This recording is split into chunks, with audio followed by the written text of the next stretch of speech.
چند اعتراض موٹے موٹے میں شیئر کرنا چاہتا ہوں. اردو میں کہ ہاں انگلش میں بھی لکھیں گے، آ جائے گا، اردو میں بھی آ جائے گا. انگلش میں لکھ لیں ابن حنبل اوپن یونیورسٹی، لنک یہ بھائیوں کے پاس ہے، وہ انشاءاللہ شیئر کو شیئر کر دینا. چند ایک اعتراض میں پیش کرنا چاہتا ہوں. جی ہمارے پاس تو کتابیں نہیں ہیں، یہ بڑا اعتراض ہوتا ہے. جی ہم غریب لوگ ہیں، تھوڑی بہت تنخواہیں ہیں. میرے عزیز و علماء کرام، شیوخ کرام، اہلا سہلا مرحبا. اب یہ اعتراض ختم ہو چکا ہے، کتابیں نہیں ہیں. دنیا کی ہر کتاب آپ کے ایک انگل کے نیچے ہے، ایک کلک کے نیچے کتاب ہے.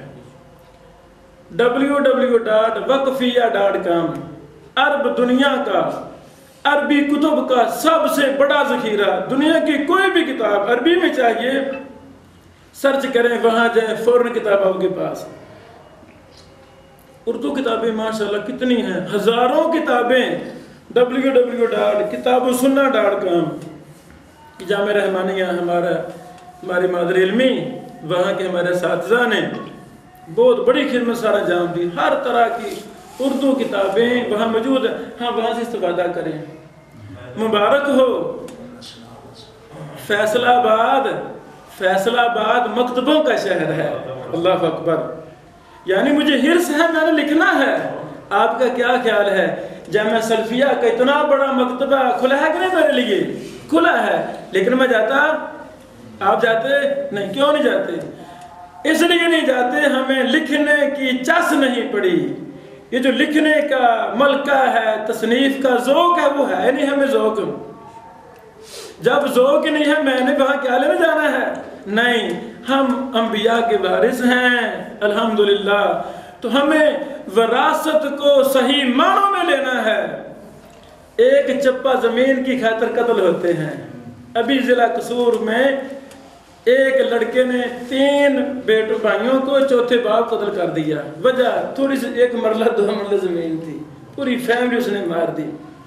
یعنی یہ وراثت کا مسئلہ ہے. تو دین بھی وراثت ہے، قرآن و حدیث وراثت ہے. تو اس وراثت کو لینے میں ہم کیوں سستی کا شکار ہیں؟ اہل حدیث کا ممبر و محراب جھوٹی من گڑت روایتوں پر روایتیں ہمیں سننے کو ملتی ہیں. بغیر تیاری کے علماء خطبہ ممبر پر چڑھے ہوئے ہیں. کئی ایک وجوہات ہیں. ایک یہ وجہ ہے کہ ہم جو وارث تھے انبیاء علیہ السلام کے، وہ صحیح معنوں میں ہمیں پتہ نہیں ہماری وراثت کہاں ہے. محنت نہیں ہماری. میرے عزیزو، جامعہ سلفیہ کا مکتبہ ہمارے لیے کھلا ہے. ہم جائیں، موسٹ ویلکم کہیں گے، ہم استفادہ کریں.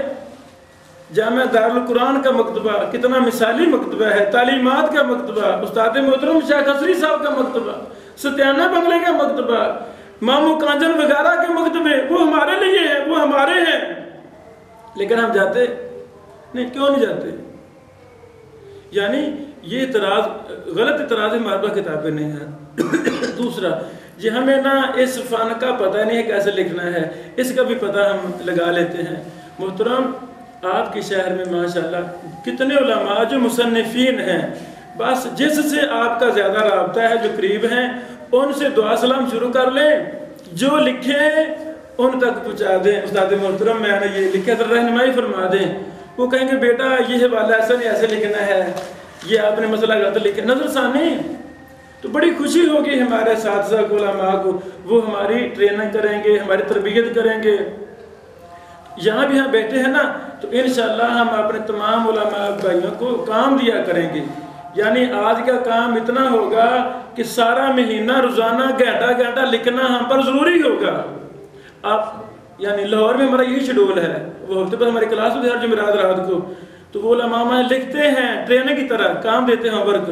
وہ ہم چیک کرتے ہیں، نہیں جی حوالے کا یہ طریقہ ہے، اس میں غلطی ہوگی ہے. آپ نے ابو داؤد کی دلیل لکھی ہے تو یہ تو بخاری کی حدیث ہے، وہ لکھنی تھی. قرآن کی یہ آیت ہے. یعنی پھر نا جب ٹینشن ذہن میں ہو پھر سب کچھ آ جاتا ہے. کتاب نہیں ہے کہ تو فضول اعتراض ہے. مکتبہ شاملہ اللہ تعالیٰ کی بہت بڑی نعمت ہے. کروڑوں روپے کی لائبریری ایک کلک پر آپ کے موبائل میں شامل ہے، ایک کلک پر آپ کے لیپ ٹاپ میں، اس کا طریقہ ہے، اس کا ہم اگلی میٹنگ میں اگلے مہینے انشاءاللہ ہم لیپ ٹاپ میں سارا وہ سکھائیں گے، آپ کو پتہ ہوگا انشاءاللہ ضرور، مزید ہم سکھائیں گے کہ شاملہ میں سرچ کیسے کرنی ہے، تحقیق کیسے کرنی ہے، حوالہ کے اطلاع کرنا، یہ پراپر طریقہ ہے، وہ ہم انشاءاللہ تفصیل کے ساتھ بیان کریں گے۔ اب تو شاملہ اردو بھی آ گیا ہے الحمدللہ، یہ جامعہ رحمانیہ والے کویت والے 2-3 لوگوں نے بڑے اداروں نے مکتبہ تیار کر دیا، شاملہ اردو لکھیں گوگل پر، یعنی دوسرے لفظوں میں ہمیں نیٹ سے بڑا زیادہ فائدہ اٹھانا چاہیے۔ یعنی آپ نے مجھے پہلے شاید دیکھا ہے کہ نہیں دیکھ لیا ہے، یعنی 4 زبانوں میں میرا نیٹ ورک ہے، کس کے ذریعے؟ انٹرنیٹ کے ذریعے۔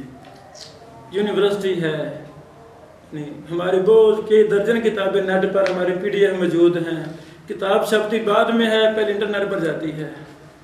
تو کوئی ایسا ملک نہیں ہے جہاں دنیا ختم ہوتی ہے مجھے وہاں سے بھی کالے آتی ہیں، شیخ آپ کی کتابیں ہمیں پہنچ چکی ہیں، ہم آپ کے لیکچروں سے فائدہ اٹھا رہے ہیں۔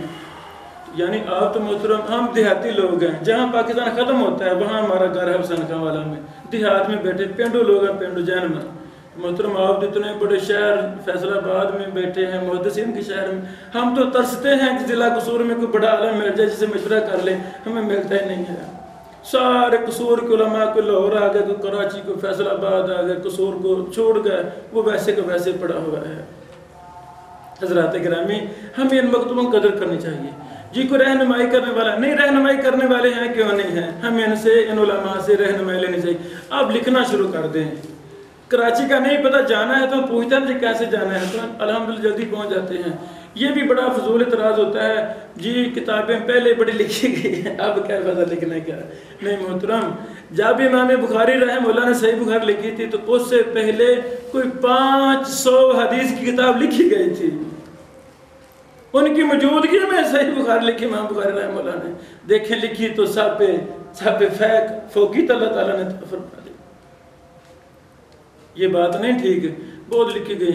ابن حجر اسقلانی رحمہ اللہ نے فتح الباری لکھی، آج ہم بڑے شیعوں سے کہ تو ساتھ میں لکھو، وہ کہنا جی بڑا کو لکھا گیا ہے، نہیں یہ غلط بات ہے۔ آپ کام کریں، ہو سکتا ہے آپ سے اللہ تعالیٰ ایسا کام لے لے جو تاریخ میں کبھی نہ ہوا ہو، یہ دروازہ قیامت تک کھلا ہے، یہ ہمیں اعتراض نہیں کرنا چاہیے۔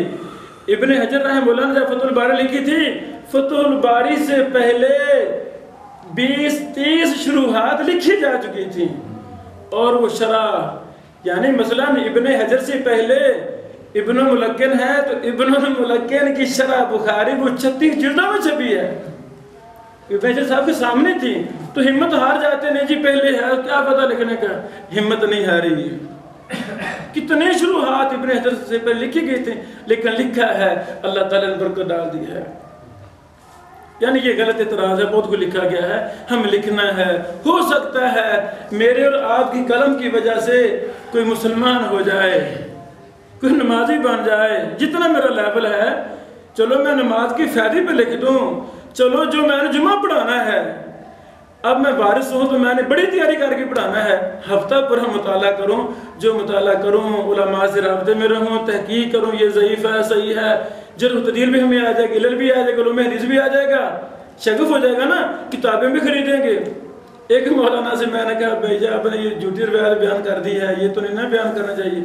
مجھے کہتا شیخ صاحب انہوں نے کوئی شیخ الحدیث لے کے دو، 19,000 سے پھر جھوٹیاں روایتیں سے بیان سے کریے۔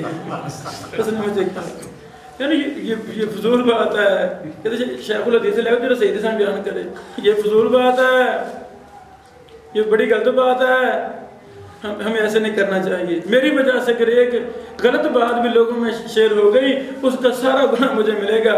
کتنی بدعات ہیں جو علماء کے نام مطالعہ کرنے کی وجہ سے وہ مسلک اہل حدیث کے سٹیج پر ایسی باتیں بیان ہوتی ہیں، آن دی ریکارڈ موجود ہیں، جو بدعات و خرافات ہیں، ذمہ دار ہم ہیں۔ یعنی مجھے اللہ نے جو توفیق دی ہے میں وہ ڈٹ کے تیاری کروں، لکھ دوں، وہی میری رسالہ ہے، پمفلٹ ہے میرا، انشاءاللہ انقلاب آ جائے گا۔ آپ کے ایمان کو تازہ کرنے کے لیے میں مولانا مودودی صاحب رحمہ اللہ کی ایک چھوٹی سی کتاب دین اسلام، چند صفحوں کی، 1000 صفحے کی نہیں، چند صفحوں کی کتاب، ہندی میں چھپی، وہ اردو میں چھپی، انڈیا والوں نے ہندی میں ترجمہ کر دیا۔ اس کتاب کو پڑھ کر کون مسلمان ہوا جو الجامع الکامل فی الحدیث صحیح شامل تاریخ اسلام کی سب سے منفرد کتاب کا مصنف بنا؟